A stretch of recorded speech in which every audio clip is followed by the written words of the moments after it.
padre era un hombre capataz de tropa de la estancia de los Gallinal, de los terratenientes, aquellos tremendos que existían, ¿no? Se bate a duelo en Illescas, un pueblo cercano a Nico Pérez, y todo por el honor. Bueno, marcha a la cárcel, mi madre se queda con un montón de hijos, y ahí donde viene la hecatombe de todo. Bueno, porque ya mi padre había tenido 2 duelos, ya no era uno, ya eran 2. Ya había habido un anterior que le había matado a un hombre que se le llamaba Emilico Meriles, también por el honor. Se batió a duelo, lo ató de las patas, hablando en criollo nomás, y lo paseó por todo el pueblo, a caballo. Era un hombre medio bravo, mi padre, un hombre, como le llamaban, era un hombre de a caballo. Y tener un hijo que le saliera a bordar y que tuviera inclinaciones al dibujito y bueno, inclinaciones bastante afeminadas, ya era como una molestia, era algo que no... Entonces yo sabía el lugar, o me voy o mi padre, acá tengo un grave problema.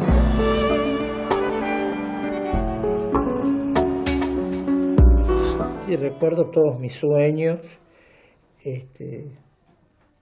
la vieja estación donde con una canasta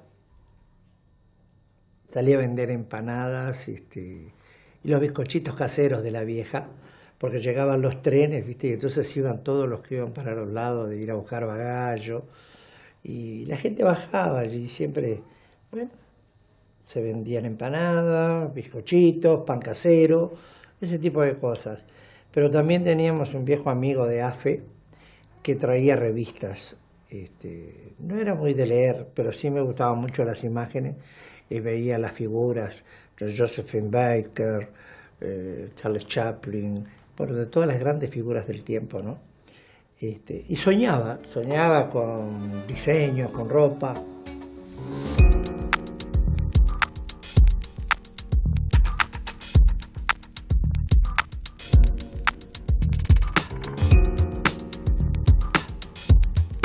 Un día dije, tengo que lograr salir de esto porque esto no va a ser todo en mi vida. Y ya siendo muy niño, un día de aquellos, un atado y a Montevideo.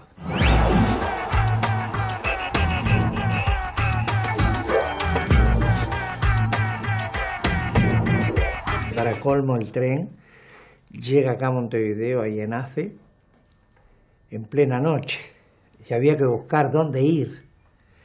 Ya era menor de edad también. Cuando vos llegás, ves luces que tenés que mirarlas bien para que no te mareen. Tenés que ver bien, no vayas a equivocarte, ¿me entendés? Y agarrar para el otro lado equivocado.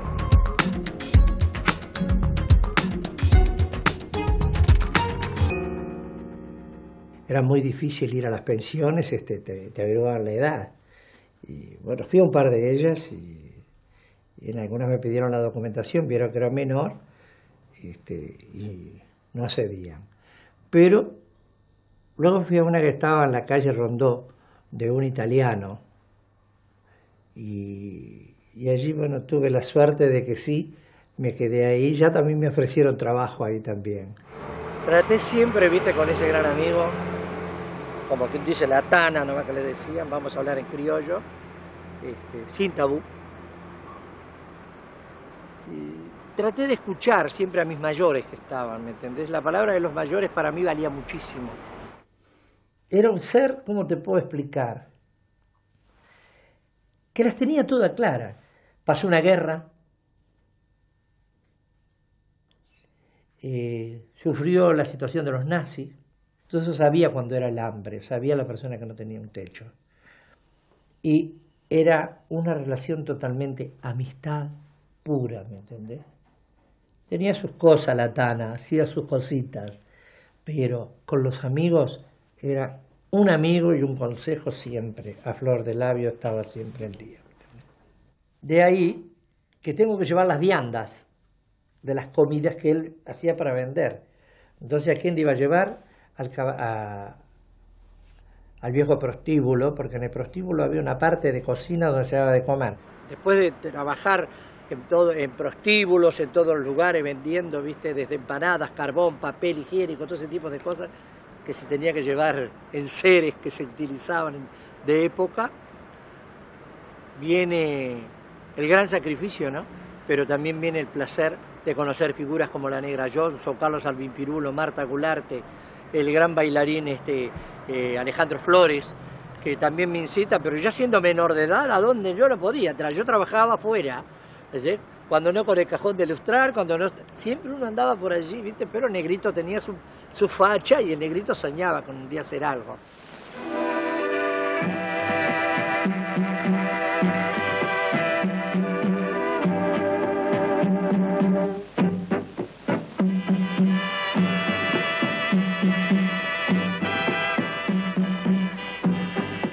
Pagabas 10 centésimos y veías 5 películas. Te metías a un cine y pasabas la tarde, la matiné. Y luego ibas a trabajar si lo deseabas. Bueno. Ver las grandes figuras de la época, ¿viste? Un Fred Astaire.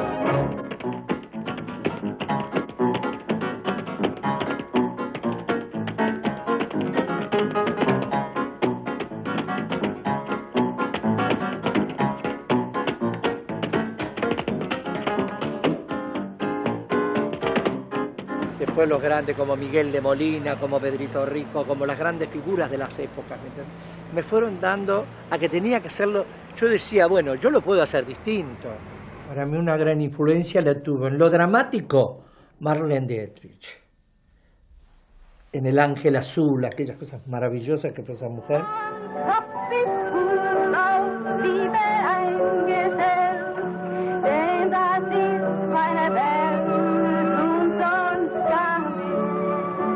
Luego me encantó también, me enamoré, porque me enamoré muchísimo, de Josephine Baker, la negra de las bananas, una negra que no era francesa, sino nacida en los Estados Unidos, en Brooklyn.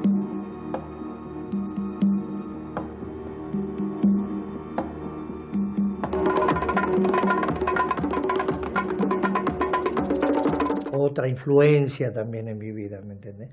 La Carmen Miranda.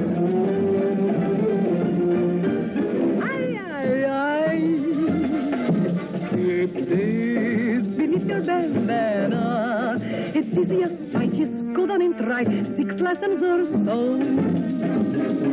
You'll be delighted to know you can cope with the Copacabana.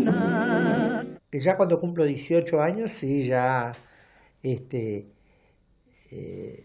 entro a conocer lo que es el cabaret, pero entro a actuar dentro del cabaret. Y de atrevido y de gato, vine a meterme aquí en lo que fue Chantecler y el ex Royal, y luego al París, y luego al Moulin Rouge. O sea, los cabarets de la noche, que vuelvo a decirlo, eran muchos, pero esta fue una de mis musas inspiradoras para lo mío, y donde grandes personalidades llegué a conocer aquí.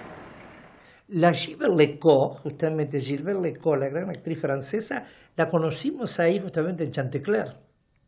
Tuvimos la oportunidad. Cantinflas estuvo en Chantecler porque vino al Festival de Cine en Punta del Este y terminó conociendo el Royal Pigalle y conoció también el Chantecler de nuestro país, porque éramos el orgullo de los cabarets.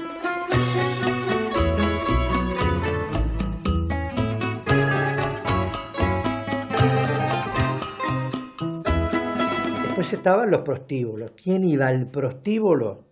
Se sabía que ya iba a la situación determinada, punto. Tomás, garpo, me vuelo y desaparezco, no te conozco.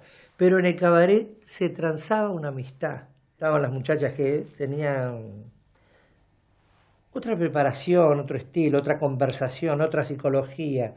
Tú llegabas y bueno, te veían que vos contabas el problema de tu hogar, lo mal que te iba, los problemas, que el laburo, que tenías una pequeña empresa o una gran empresa y que tenías los problemas, y te la mina muy inteligente con un pucho, ¿sabes? Un cigarrillo, conversaban y pasaban las horas entre whiskies y copas, ¿me entendés? Ganaba ella las copas y él dejaba la casa ganar.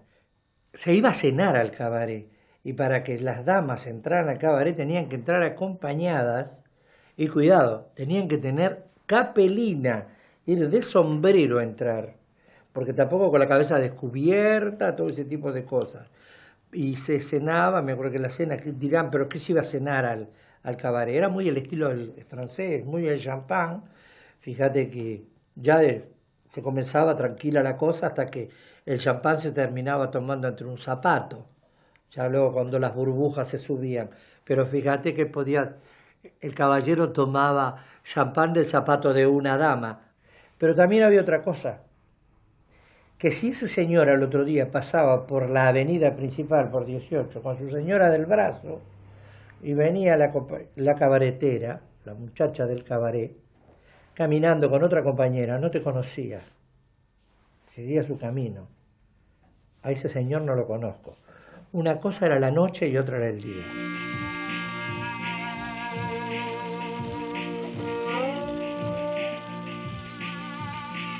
Esta entrada pero me está recordando al entrar y ver todas estas luces, me está recordando el viejo Embassy, con una gran arcada en la puerta, donde tuve mi debut.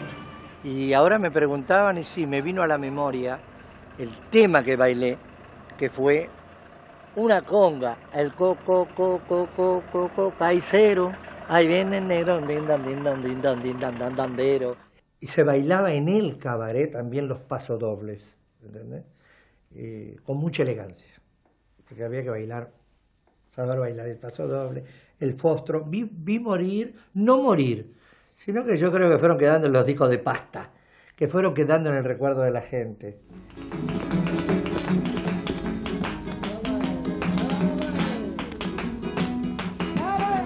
La música de los Lecuona, que enloqueció ya, cuando llegan los Lecuona, bueno, ya la música de los Lecuona pasa al cabaret, ya se transforma, como que ya el Charleston, como que ya el pasodoble, estas cositas como ya iban dejándose, eran las generaciones que venían. Como también entró al candombe. ¿Quién iba a decir que Tabú, el bailarín de malambo, bailarín de español, pasa a bailar candombe?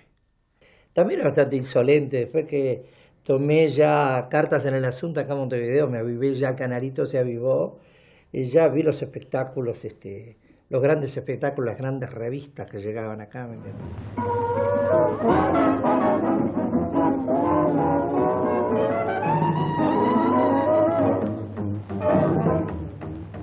Hoy hablan del showman, parece que como los showman no existieron en esa época. Sí, ya existíamos los showman y el travestismo, totalmente, donde un biombo, la mitad mujer, la mitad que hace varón, y el gorro. Ella era bastante insolente, bastante atrevido para la época, y ahí, bueno, empezó aquello, dices, es un tabú, es todo lo tabú. Lo tabú era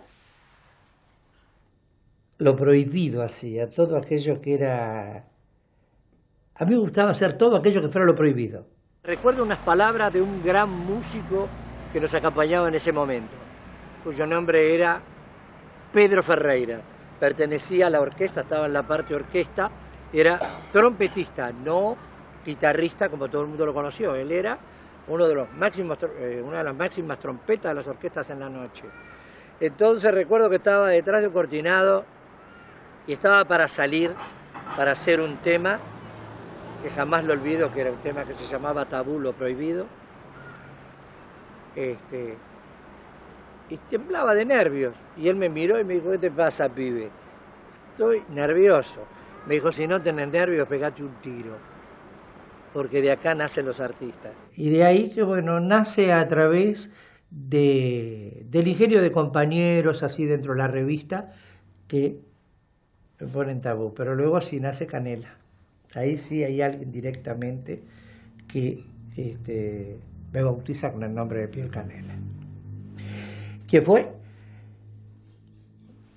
un accidente, porque en ese momento se buscaba, había venido una compañía mexicana, un bailarín mexicano se enferma, viene una peste, lo sacan, me toca a mí la suerte de ir, no la suerte que se enfermara uno para que se me diera la oportunidad a mí, pero se me dio una muy buena oportunidad. Bueno, hoy me presento, el pago eran 7 pesos. Y por las 3 noches así se liquidaba 18 pesos. me servía, era un muy buen dinero, con todos los problemas que yo tenía en ese momento también era un platal. Y hago un tema entonces que es un bolero, vino a ser un bolero mambo, que a su vez tenía arreglos como bolero afro también a su vez. Entonces le hago unos cambios, me entiendo mucho con los músicos, que eran músicos mexicanos, me entendí muchísimo con ellos. Y entonces bajo desde 3 tamboras y fue todo un éxito y fue el tema Piel Canela. Vi allí también un señor con un violín, quien era, bueno, mi ignorancia me llevaba a no darme cuenta frente a quién hoy digo, pero por Dios, frente a quién estuve y quién me dirigió la palabra. Era nada menos que Agustín Lara, maestro de los grandes maestros, creador de María Bonita para María Félix, marido en ese momento de María Félix, creador de Granada, Júrame, de los grandes temas del momento. Nos saludó a todos, especialmente a mí y me preguntó cómo me llamaba. Le dije que Tabú. Me dijo, pues ahora no te vas a llamar Tabú, te vas a llamar Piel Canela. Ojos negros, piel canela, que me llegan a desesperar. Me importas tú, y tú, y tú, y solamente tú, y tú, y tú. Me importas tú, y tú, y tú, y nadie más que tú. Y ese tema Piel Canela después lo agarré ya como caballito, ya que Agustín Lara me dio el buen aval y haberme felicitado por el tema como lo hice, lo traje ya a la noche. Y ya terminé un poco con la parte de mitad hombre, mitad mujer. Ya fui definido como un bailarín de Exen. Que también tuve una crítica por un diario muy cruel, bastante cruel. El diario El Bien Público se llamaba. Es un diario católico, que respeto a todas las religiones, en el que dice Canela, mucho vicio y poco baile. Bueno, llamar vicio al arte porque el cuerpo, porque tenía un cuerpo escultural, un cuerpo que podía expresar la danza, no sé, se llamaba vicio. Yo considero que vicio son otras cosas. Vicio es hoy en la actualidad la mala droga, porque digo la mala droga por las últimas porquerías que se están tomando, que está destrozando toda la juventud, porque antes no faltaba que no asombraba a nadie en un cabaret ver a una chica mascando, que parecían chicas americanas, y estaban mascando la hoja de la coca. Habían códigos.